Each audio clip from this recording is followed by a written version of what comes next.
Ang dami kong LX20 na gawain. Kakatapos ko lang ng isa. Bali, 1, isa doon, dalawa. Tapos, Ace na CA3. Tapos ito, Johnson na Uranus. Isa lang naman yung board nila niyan eh. Bali, 4 yung gagawin natin. Pag-iwalayin na lang natin yung video. Kasi hiningihan tayo ng resibo. Kaya gawa natin yung video, di ba? Okay. Si Sir ng taga Payatas or taga Litix ito, nakalimutan ko.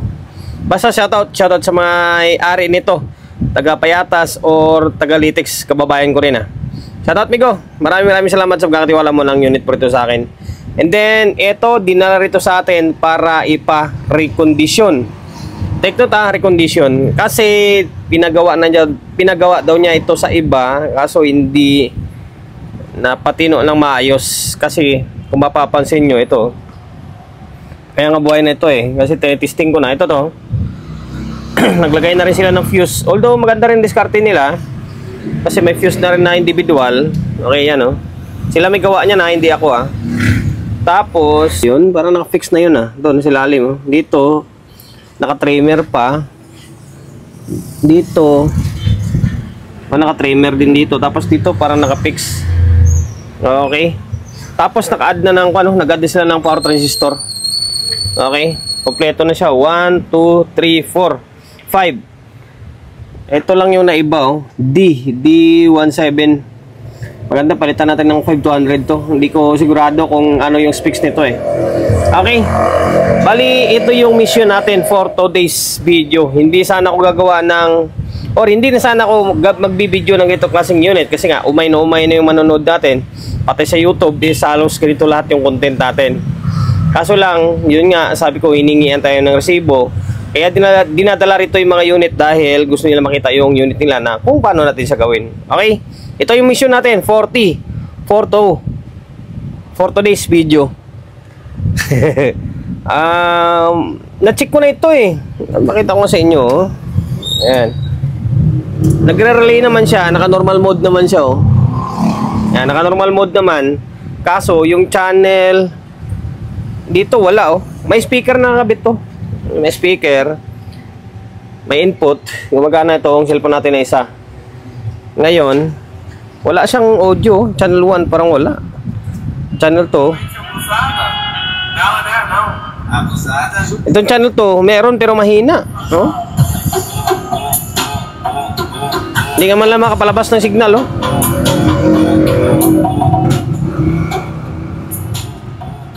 Tapos parang parang basag yung datingan ng tunog niya.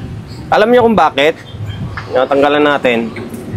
Tapos kung maaari, natanggalin natin yung speaker para magsukat tayo. Pakita ko sa inyo. Kaya ganun yan. Mahina yung dating na tunog dyan dahil kaya ito yung tester natin. Tingnan nyo.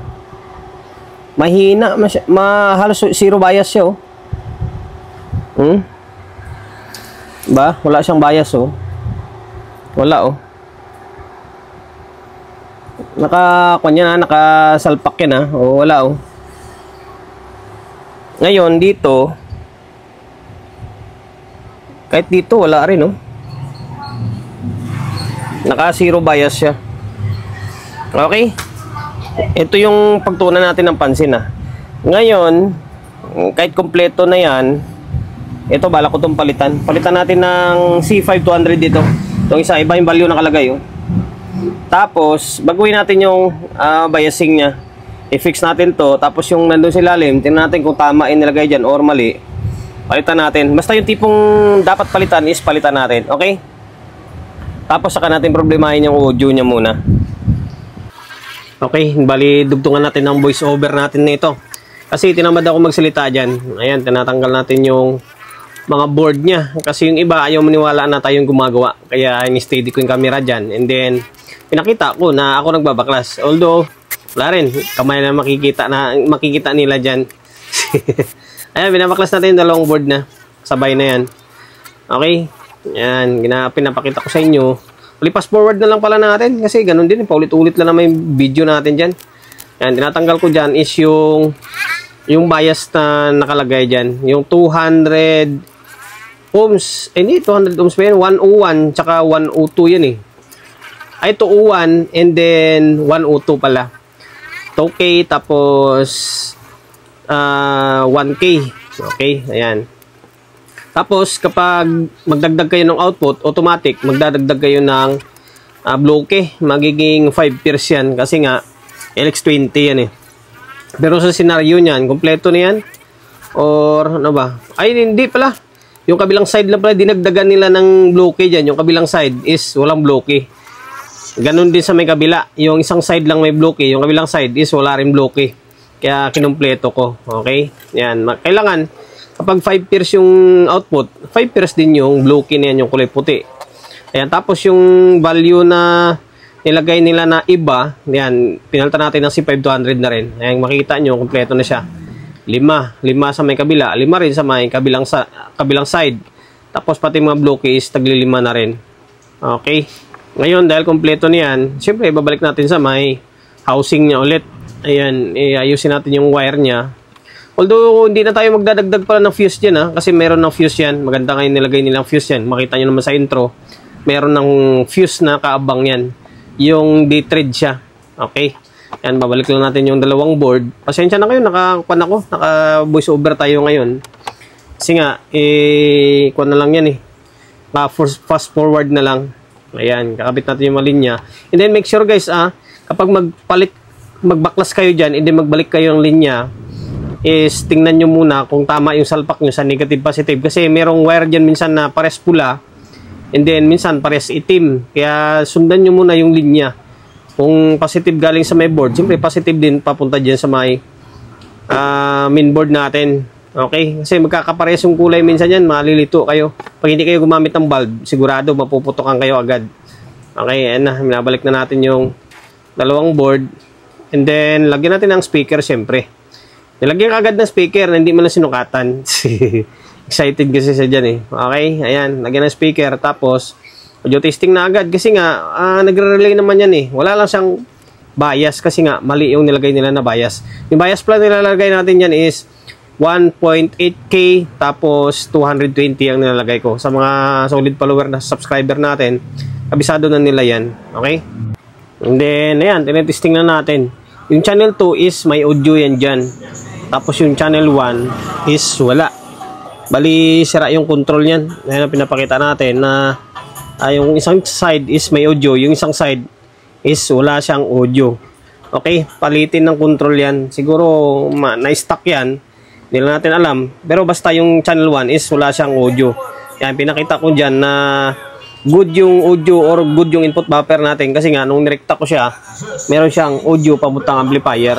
Pero dyan sa may control, pag nakakonik siya, wala siyang audio. Kaya confirm na sira yung control. Ayan, pakita natin. Papalitan lang natin naman yan. Okay? Yan o. Kita nyo, gumagana. Yan, sa isang channel yan.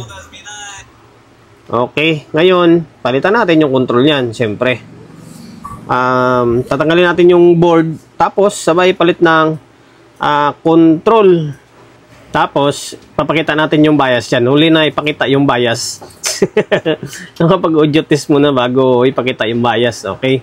Dahil siguro sa hindi ako nagsasalita dyan, nakalimutan ko na ipakita yung bias sa inyo. Okay, yan. Sukatan natin.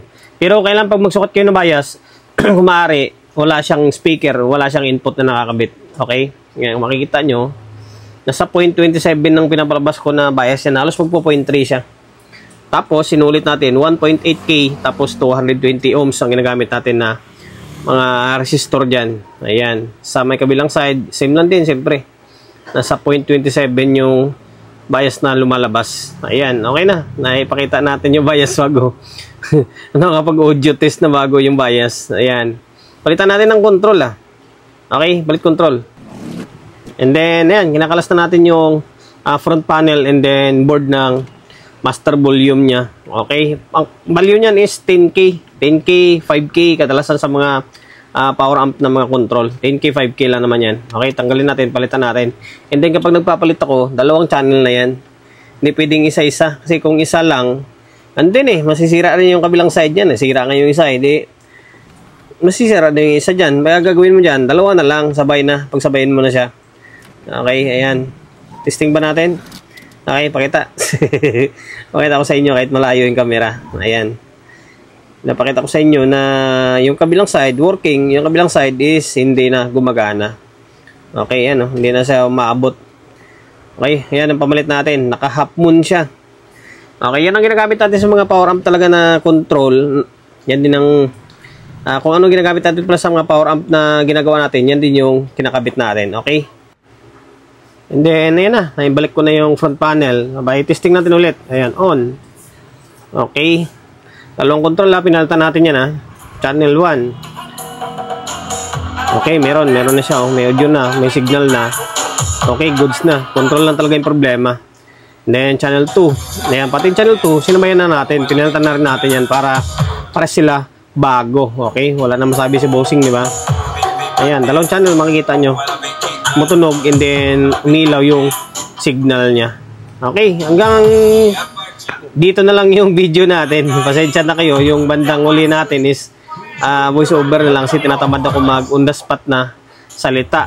Okay, sa mga solid follower, subscriber natin through Facebook and then YouTube, maraming salamat sa inyo ha.